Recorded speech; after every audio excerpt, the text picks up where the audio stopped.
Mm. Meron tayong coconut milk. Isang buo. Yan, hantay lang natin magmantika yung ating kakanggata. Gagawa tayo ng latik. Magmamantika na yung ating kakanggata. Pag ganito na yung texture ng ating latik, pwede na natin i-string. Yung mga excess nga pala gagamitin natin yan mamaya para sa ating paglalagyan ng maha blanca.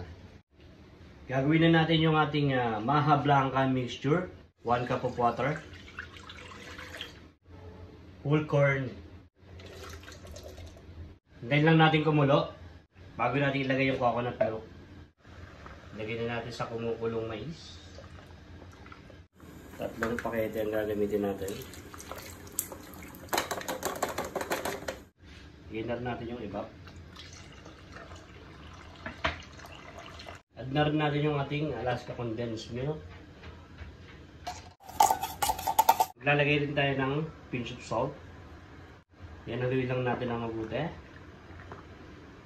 Yan, i-mix lang natin. Yan, takpan lang natin. At antayin lang natin kumulo.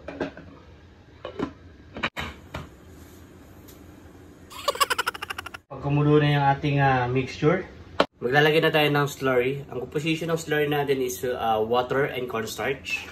I-mix lang natin siya together. Ito yung gagawin natin for thickening sa ating maha blanca.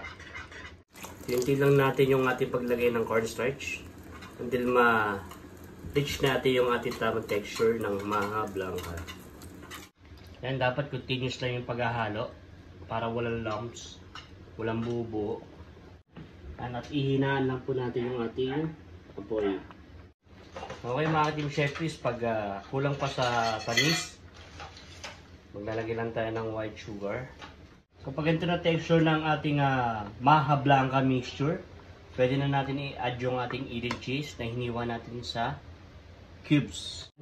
Then turn off na natin yung ating stove. Then i-cool down na natin yung ating maha blanca mixture. Ito yung pinaglutuan natin ng latik. So yung coconut oil yan yung gagamitin natin pang pahid sa ating paglalagyan sa ating maha blanca. May mga sideline, mga kanto para hindi dumikit. So now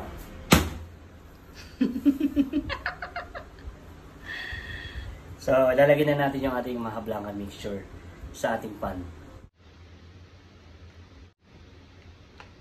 Natin ng maayos.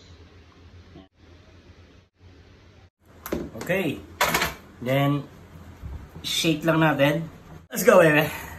Shake it. Lalagyan na natin sa ating molder. Yan. Ating lagayan yung ating maha blanca mixture. So hayaan lang muna natin ma-cool down. I-room temp lang muna natin dito. So tingnan natin kung magsaset na yung ating maha blanca. Then, syempre yung pinakahintay natin yung first bite.